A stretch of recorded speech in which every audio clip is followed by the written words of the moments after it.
the press conference of Walid Regraoui, the coach of Morocco. Please remember interpretation in Arabic, French and English. Please raise your hand, state your name and media organization before asking a question.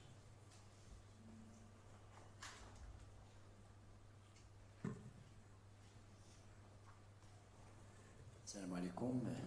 عادل الرحموني مدير موقع ماتش بريس من المغرب. وليد ركراكي اولا هنيئا لكم على هذا العرض القيم، لان اليوم شفنا بطل العالم ينهار امام المنتخب المغربي اللي قدم عرض، خاصه الشوط الثاني لولا بعض الاخطاء اللي في التغطيه اللي ما كانتش اللي تثبتنا في تسجيل الهدف. اليوم شفنا وليد ركراكي خرج على النمط السابق انه كان ما كتكونش عنده نسبه امتلاك الكره وكيفوز. اليوم كانت عنده نسبه امتلاك الكره وكانت السيطره مطلقه وكنا قريبين من التسجيل. شنو هو السبب التغيير؟ Non, si j'ai des regrets sur ce match, c'est surtout le début de match. C'est d'avoir encaissé ce but rapidement, qui a donné encore plus de certitude à l'équipe de France pour rester dans son schéma. On avait dit que s'ils nous laisseraient le ballon, on le prendrait. Ils nous l'ont laissé, mais on a fait trop d'erreurs techniques à ce niveau-là pour pouvoir, en tout cas en première mi-temps, leur poser des problèmes. En deuxième mi-temps, on a été un peu plus, on va dire, adroit. On a moins perdu de ballon, on leur a posé des problèmes, on s'est créé beaucoup de situations. Mais on n'a pas été décisif dans les derniers 30 mètres. Malheureusement pour nous, on voulait marquer pour leur mettre le doute. Et après, avec une équipe comme la leur, avec les talents qu'ils ont offensivement, on sait qu'on peut être puni à tout moment. Et c'est ce qui s'est passé sur le deuxième but. Le deuxième but, il nous a un peu cassé les jambes, mais on est resté debout. On a essayé d'aller jusqu'au bout pour marquer ce but qui pouvait nous faire espérer. Mais félicitations à l'équipe de France. Je l'avais dit avant le match que c'était une grande équipe. Avec peu de choses, ils sont capables de gagner. Mais où je suis content, c'est que sur l'impact dans le rythme, malgré les blessés, malgré la fatigue, on nous promettait d'être fatigués, mais les joueurs au moins ils ont donné le maximum. Et je pense qu'on les a fait douter par moments. Et déjà ça pour nous c'est extraordinaire. Après, pour anticiper un peu les questions, sur une compétition comme la Coupe du Monde de très très haut niveau, pour essayer d'aller la gagner, je pense que la marche a été un tout petit peu trop haute pour nous. Pas en termes de qualité, pas en termes de tactique, c'était plus athlétique, plus physique. On a eu trop de blessures, trop de joueurs qui ont joué à pratiquement 60-80% depuis le début de la compétition.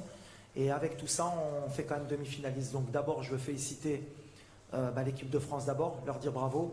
Et maintenant, on va être derrière eux.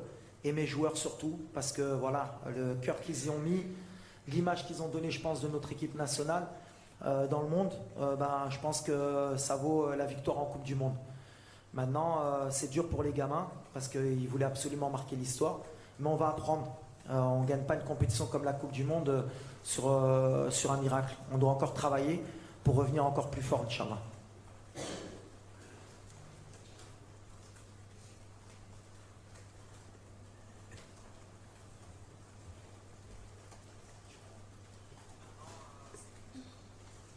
Hi, I'm Marlon from NRK.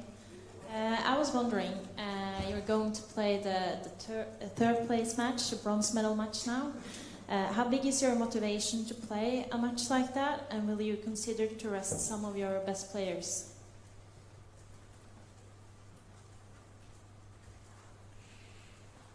Oui, c'est une finale, une petite finale. Ça va être difficile pour nous, surtout mentalement. Déjà, on a beaucoup de blessés. On finit sur les rotules. J'ai deux idées. Alors, j'ai envie d'aller gagner ce match. On va tout faire pour le gagner, mais je pense que je vais donner aussi du temps de jeu à certains joueurs qui n'ont pas eu la chance de goûter à la Coupe du Monde parce qu'ils le méritent. Ils ont été extraordinaires avec le groupe. Donc voilà, on va essayer de faire un mix pour essayer d'avoir une très bonne équipe sur le terrain, d'essayer de gagner la 3e place et d'être performant. Mais aujourd'hui, on va essayer d'abord de récupérer parce qu'on a perdu et que c'est toujours difficile après une défaite de se projeter. Donc déjà, on va essayer de récupérer mentalement et on verra samedi qui pourra faire honneur au drapeau marocain pour essayer d'aller chercher la 3e place, Inch'Allah.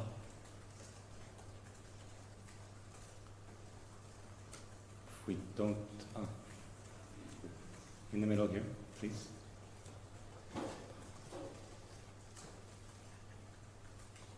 Oui, bonjour, Lionel Dangomo du journal L'Équipe. Je voulais savoir ce qui vous a amené à prendre la décision d'aligner Romain Seyss et au départ Naïef Aguerd et pourquoi est-ce qu'il n'a pas finalement pu tenir sa place. Et aussi le choix de passer à une défense à 5. Est-ce que c'était lié aux incertitudes de ces deux joueurs, notamment physiques? Ouais, exactement. Alors, jusqu'à la dernière minute, on a fait le choix. Enfin, on a attendu jusqu'à la dernière minute pour voir si Romain pouvait jouer. C'est quelqu'un qui est très important pour nous dans le système, puis c'est notre capitaine. Et on a essayé jusqu'à l'échauffement. Naïf aussi, il revenait d'une bonne grippe. Et il tenait à être là. Et moi, je tenais à ce qu'il débute parce que c'est quelqu'un qui est très important dans notre défense. Et je pensais que c'était le mieux pour nous de jouer à 3 pour qu'ils aient moins de terrain à couvrir. Et puis aussi parce qu'on a 2 latéraux de très haut niveau. Et on voulait créer des problèmes avec Ndembélé et Mbappé. Déjà défensivement et aussi offensivement pour les obliger à défendre. Alors, des fois, on prend des risques. On avait travaillé sur 2 jours sur ce système-là. On était plus ou moins bien en place. Après, on a eu beaucoup de déchets. Puis après, la sortie de Romain nous fait repasser à 4. Après, avec surprise, on a été peut-être meilleur à 4 aussi. On avait peut-être plus de repères. Des fois, on fait des coups. Ça nous donne raison ou tort, mais j'ai aucun regret par rapport à ça. La sortie de Naïf, elle nous fait plus de mal avant le match parce qu'à la dernière minute, on a été obligé de changer. Et donc, Dari a été obligé de rentrer. Et tous ces petits détails ont fait en sorte que peut-être on n'est pas bien rentré dans le match. Mais on va apprendre, et moi le premier. Mais je pense qu'à 5, on aurait pu leur poser encore plus de problèmes si on avait tout le monde au top. Mais la sortie de Romain nous fait mal, mais en même temps, après en deuxième mi-temps, on a été bien dans notre système. Mais pas de regret. C'est l'idée, ouais, c'était d'aussi soulager Romain dans l'axe pour qu'il n'ait pas trop de courses à faire. Bonsoir, Dominique Sarac du Parisien, bravo pour votre parcours. Vous avez dit on sera derrière l'équipe de France. Comment vous voyez cette finale France-Argentine, vous? Je la vois équilibrée. Après, 2 manières de voir le match. L'Argentine a repris confiance. Ils ont un Messi qui est au top, mais je pense que c'est un match qui va leur aller. Ils défendent très bien. Didier a fait un super boulot. Ils savent ce qu'ils veulent faire. Ils acceptent justement ce que nous, on n'a pas accepté aujourd'hui. C'est-à-dire on a repris le ballon et ils nous ont fait mal sur les pertes de balles. Et la France sait très bien le faire. Ils ont beaucoup plus d'expérience. Je pense qu'avec des joueurs aussi rapides, avec les joueurs de talent, avec la profondeur de banc, ça va être bon du 50-50. Mais la France peut faire un doublé historique. Et quand on voit ce que fait la France depuis les 20 dernières années, on peut dire qu'aujourd'hui c'est le pays le meilleur au monde en termes de football. Et moi je suis fier parce que aussi j'ai grandi en France et de faire partie de cette école. Et ben aujourd'hui, des fois on critique le football français, on critique les coachs français, mais la réalité c'est qu'au haut niveau, les joueurs français c'est les meilleurs et l'équipe nationale c'est la meilleure aujourd'hui. Maintenant une finale c'est toujours du 50-50. Messi il sait que c'est sa dernière aussi chance de gagner la Coupe du Monde. Mais moi j'aime bien le petit Mbappé, ça me ferait plaisir qu'il gagne la Coupe du Monde parce que on disait que c'était peut-être le nouveau Pelé, puis en gagnant cette Coupe du Monde, il se rapprocherait de ce qu'a fait Pelé. Il ne faudrait pas qu'il ait trop de pression justement et qu'il joue libéré. Mais voilà. Puis on aimerait bien qu'il gagne pour dire qu'on est perdu contre le champion du monde aussi. Ça nous ferait peut-être un peu plus de bien.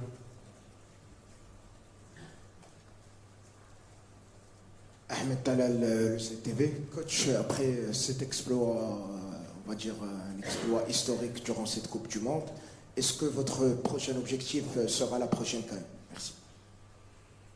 Forcément, et puis on s'est encore plus mis de pression. Déjà qu'on était souvent des favoris, mais là avec la demi-finale, on est obligatoirement obligé de pas se cacher, et puis on ne va pas se cacher. Maintenant, voilà, il y a d'autres critères. L'Afrique, c'est différent. On va être attendu. Mais on a 1 an pour se préparer. Déjà, je pense qu'on va mettre un peu de temps pour digérer cette compétition. Heureusement que le prochain rassemblement, c'est en mars. Mais je l'ai dit la dernière fois, moi, sur mon contrat, je ne me cache pas, je suis ambitieux. J'ai dit que si on ne faisait pas minimum demi-finale, je partirais. Et c'est comme ça qu'il faudra faire. Mais ouais, on va y aller pour la gagner. Mais attention, il y a des clients en Afrique aujourd'hui. Ça a progressé. Quand on voit les absents à la Coupe du Monde, que ce soit la Côte d'Ivoire, l'Algérie, l'Égypte, plus les 5 qui ont participé, plus le Nigeria. Voilà, il y a au moins 10 équipes qui vont postuler à cette CAN. Et on va faire partie d'elle et on va y aller avec humilité aussi. Mais on travaille, on progresse, mais on a envie de la gagner. Sid Lowe from the English newspaper The Guardian. I wonder if now that it's come to an end, if you have a sense of the enormity of what Morocco have achieved, a sense of the impact this has had globally, and what that means to you and your players, and what you said to them after the game.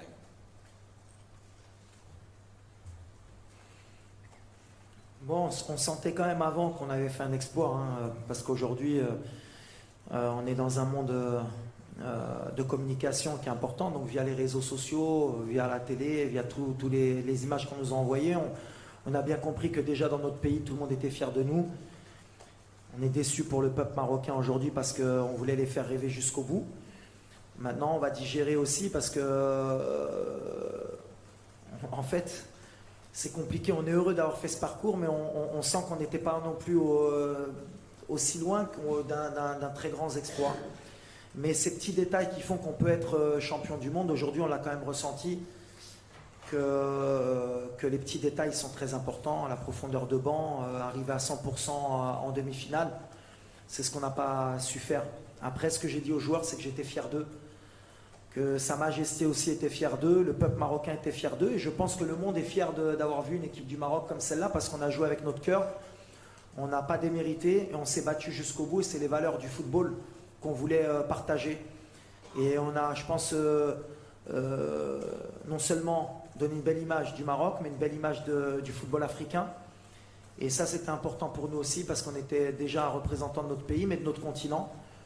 Et aujourd'hui, je pense que voilà, je ne peux pas dire qu'on va être respecté plus que ça, parce qu'on était respecté, mais au moins on a montré qu'on pouvait être au niveau dans ces compétitions, et ça c'est merveilleux. Mais il faudra confirmer.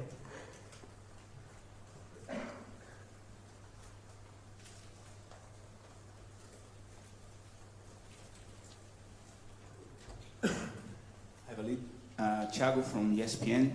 You just talked about Pele, and yesterday you showed admiration for Brazil, said they were the best team in this competition. Would like to know personally for you how you feel to be between the 4 best teams in this World Cup, something that Brazil, 5 world champions, didn't achieve. How it is for you? Thank you. Ouais, après, pour le Brésil, ça s'est joué à peu de choses. Quand on est amoureux du football, on est forcément amoureux du Brésil. Et pour un homme comme moi qui a connu les grandes équipes du Brésil, on a toujours envie de les voir aller loin. Mais ils reviendront, les grandes équipes et les grands pays de football reviennent toujours. D'être nous sur cette compétition devant le Brésil, devant l'Allemagne, devant l'Espagne, devant le Portugal, qui sont des nations très forte du football mondial, c'est extraordinaire, mais comme je l'ai dit précédemment, voilà, c'est des étapes qu'on doit passer nous aussi en Afrique pour mettre, il faut qu'on soit régulier nous aussi dans ces compétitions pour qu'on puisse mettre le Maroc à un moment donné sur la carte du football mondial, et pour qu'on soit peut-être pas au niveau du Brésil ou de la France ou de l'Angleterre, il faut qu'on revienne tout le temps en Coupe du Monde déjà, il ne faut pas qu'on attende tout le temps 20 ans, il faut qu'on soit régulier, et maintenant le premier tour, il faudra que ce soit normal pour une équipe comme le Maroc.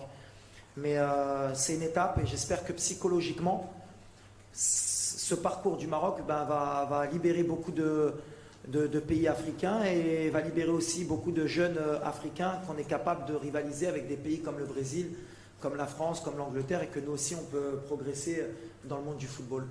Mais il y a du travail encore, il ne faut pas non plus qu'on s'enflamme, parce que voilà, c'est qu'une compétition, il faudra qu'on soit régulier pour prouver que ce n'était pas un accident. Merci beaucoup. Merci. Merci beaucoup. Hein. Merci.